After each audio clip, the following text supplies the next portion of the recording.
There may indeed be undiscovered elements. One more has been discovered since Tom Lehrer recorded that song. And all the newly discovered transuranic elements have several characteristics. They're all very short-lived, they're all very unstable, and they're strongly radioactive. And that, of course, suggests one of the obvious solutions to the energy crisis that we read about every day, the use of radioactive isotopes. But, of course, with the use of radioactive isotopes, there are associated dangers. You're all familiar with these. We're going to talk today about energy and suggest some possible alternatives. The first experiment is a very simple one, but it concerns a very basic point that you've all been told at school, that you can convert one form of energy into another. We're going to do that.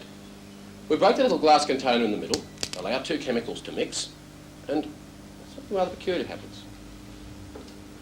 We've indeed turned one form of energy into another. We've started with chemical energy, and we've turned it into light energy. And we're going to do the same experiment again, turning one form of energy into another. We brought along our own artificial sun, and we allow it to fall on these devices we see here. They're photovoltaic cells, popularly known as solar cells.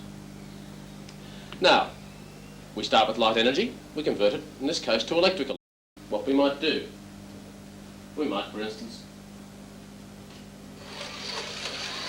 drive a small electric motor, such as the one in that slot car. I leave it to your imagination to scale that up. We might drive our transistor radio. How do you know I'm not cheating, that there are no batteries in that? Well, the best way is to turn the light out and the tranny goes off.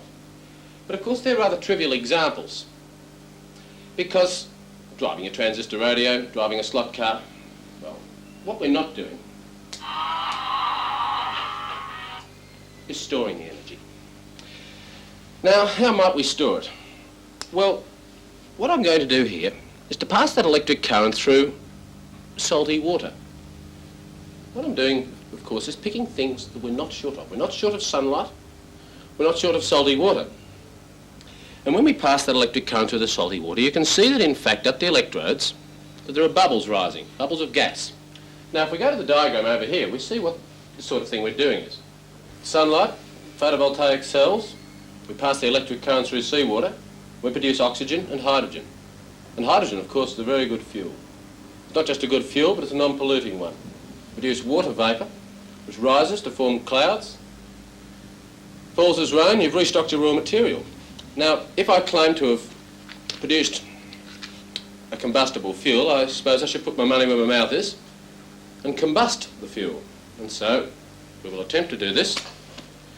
You may not be able to see the flame that I've produced there because it's very, very faint. It may not come up on the cameras very well, but you certainly will be able to see the fact that I've used that flame to set fire to the piece of Kleenex.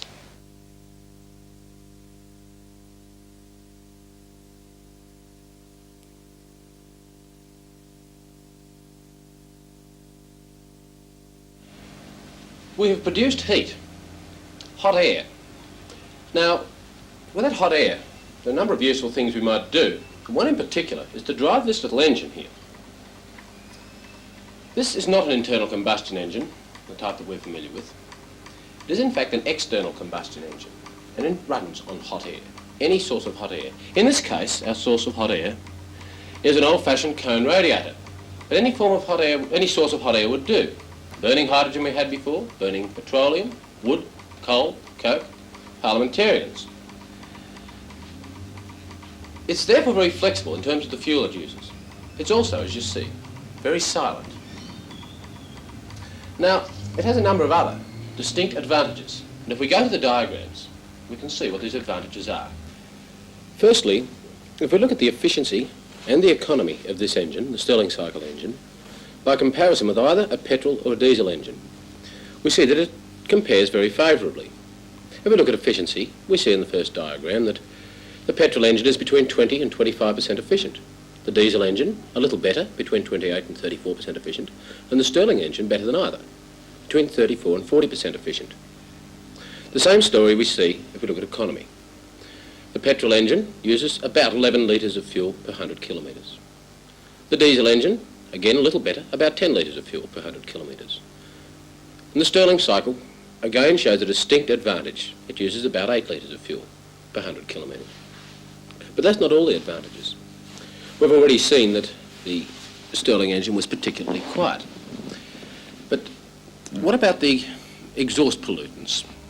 If we look firstly at an internal combustion engine, we see that in the exhaust we have both carbon dioxide, carbon monoxide, water vapour, and the little red circled component which we've labelled NO. That's slightly incorrect there, but that is the oxides of nitrogen.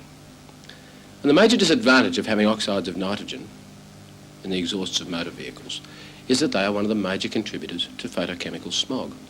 How does the Stirling engine compare? If we look at the next diagram, we see that the same sort of exhaust products are there with the exception of the oxides of nitrogen.